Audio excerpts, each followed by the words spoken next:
While the richer countries of the world watch their populations grow older, low-income and developing countries are experiencing something completely different.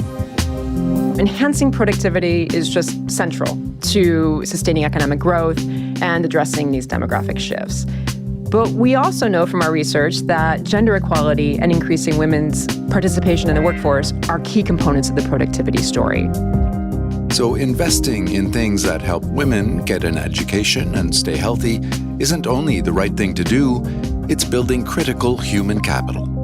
And in the long run, these kinds of investments can help ensure the sustainability of the pension system, reducing dependency ratios, and having more working-age individuals contributing to the overall growth and stability of a country. Hi, I'm Lisa Kolovich. I'm a senior economist in SPR's Inclusion and Gender Unit. Lisa Kolovich is also a co-author of a recent study that looks at how gender equality can help tackle demographic challenges. All right, and welcome to the podcast. Thank you for having me. So the one thing that really jumped out at me when reading through this paper was the data around old age dependency ratios and where those were headed. And I think this is a good place to start, given how it pretty much sets the groundwork for this research. So first, maybe explain what old age dependency ratios are and what the concern is about the current trends. Great. Thanks, Bruce. So yeah, old age dependency ratios, put very simply, it's just the proportion of the elderly population, so people 65 and older, compared to the working age population, so those ages 15 to 64. And so many advanced economies, and increasingly some of the emerging markets too, are experiencing these significant increases in their old age dependency ratios. Mm-hmm. And so this trend is driven by higher life expectancy, lower birth rates, and what this is leading to is this growing proportion of elderly individuals compared to the working age population. Right. And so our latest research, which was done jointly with UNFPA in terms UNFPA? The United Nations Population Fund. I see. Great. So we look at this in terms of the potential macroeconomic impacts and why is this old age dependency ratio so critical for us to think about at the fund. So this higher old age dependency ratio indicates a shrinking labor force, and that can lead to reduced economic productivity and growth. And so if we have fewer workers available to support economic activities, this potentially can also lead to labor shortages and increased wage pressures. Now, if we have an increasing proportion of elderly individuals, too, there are higher costs associated with pensions, with healthcare, and if we have fewer workers contributing to the tax base, this all combines to create rising fiscal pressures and makes the situation that much more challenging for countries to deal with. So this growing elderly population, too, they may require, extensive social support systems, including, as I mentioned, healthcare, but also elder care services too. And this requires, adequate funding to help ensure quality of life for all citizens. And so the other driving force behind the research is, the extent to which the labor force is shrinking in advanced economies and growing pretty dramatically in low-income and developing countries. So how can these two fairly problematic scenarios offset each other, in terms of the global economy? Yeah. So as I mentioned, many of the advanced economies and emerging markets are experiencing shrinking labor forces and this increasing old age dependency ratio. But in contrast, what we see in low-income and developing countries is that there are large numbers of young entrants into the labor market. And so this in low-income and developing countries presents an opportunity to harness something we call the demographic dividend. Right. Now, these implications of this shrinking labor force in advanced economies and emerging markets, over the past 60 years or so, this old age dependency ratio in these countries, it's more than doubled in advanced economies. Wow. And now stands right now at above 30%. But our projections are showing that by 2090, this ratio could reach 100%. So Wow. just huge challenges in these countries. Now, this puts increased pressure on economic output, sustainability of pension systems, and the effectiveness of monetary policy. But on the other hand, in low-income and developing countries, what we see is this declining young age dependency ratio, but there's still substantial population growth. Right. So this trend presents opportunities for economic growth, but only if we have the right policies in place to help support education, health, and job creation. So you asked, how can these two scenarios potentially offset each other? And so this was the focus of our research. Now, we can think about scenarios where migration might play a role, but that's often difficult for countries themselves to control. So what we looked at was, what can countries do domestically to help support these trends? And what we know is there's a very large untapped pool of resources in many, many countries, and that's women. And so our research looks at how can we empower women, engage women in the labor force to help with these shifting demographic trends. All right. So in both of those scenarios, the shrinking and the growing labor force, productivity is a core issue, right? You want more productivity to compensate in one scenario, and then you want more productivity to sort of get the full benefit from the other scenario. But how does gender per se fit into this, productivity story? Does more women in the labor force necessarily mean higher productivity, or is there something else that kicks in when more women are working? Yeah, so productivity, again, working at the fund, it's a critical issue for us to think about in both of these scenarios, with the shrinking and with the growing labor force populations. So enhancing productivity is just central to sustaining economic growth and addressing these demographic shifts. So let me just start with the example of the aging populations in advanced economies, where we face the shrinking labor force. In our analysis, we've run several scenarios to look at these impacts, and the results are pointing to a decline in outputs in many advanced economies and emerging markets, with some advanced economies potentially losing 25% of their GDP due to shrinking labor forces. Wow. So these higher old age dependency ratios are, as I mentioned, they're straining public finances, and they reduce the available workforce. So this necessitates higher productivity to help maintain economic growth and stability.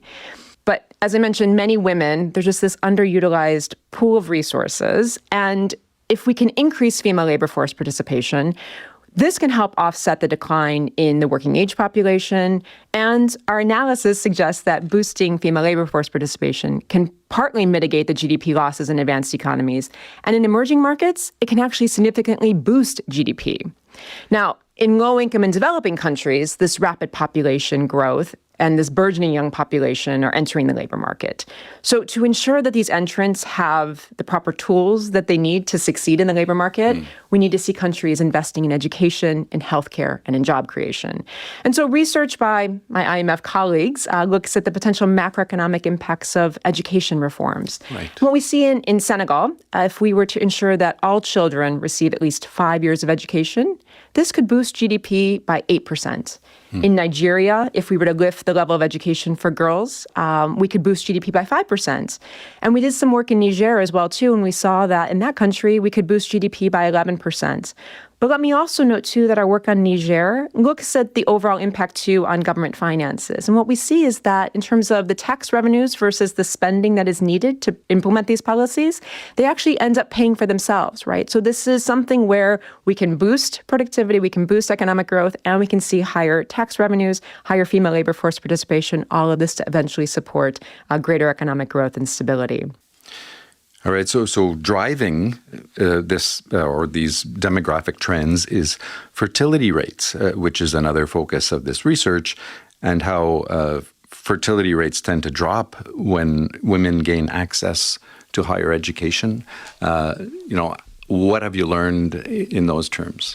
So we looked at this from both sides. We looked at this in low-income and developing countries, and also, too, in advanced and emerging markets. So let me start with the low-income and developing countries first. Right. So our research here looks at how fertility rates, what happens when we increase education. And what we see is that one additional year of female schooling can reduce fertility by 10%, especially when this is associated with secondary education. So again, really large changes from somewhat seemingly minor, changes in female education rates.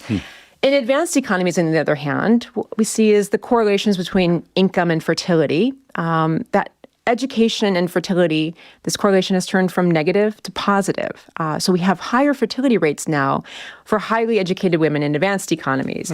This, again, can help address the issues that we see in advanced economies. So on both sides... The demographic issues. Exactly, the demographic issues. For both sides here, if we invest in education, we can see positive impacts in terms of the key issues and challenges that the countries are facing.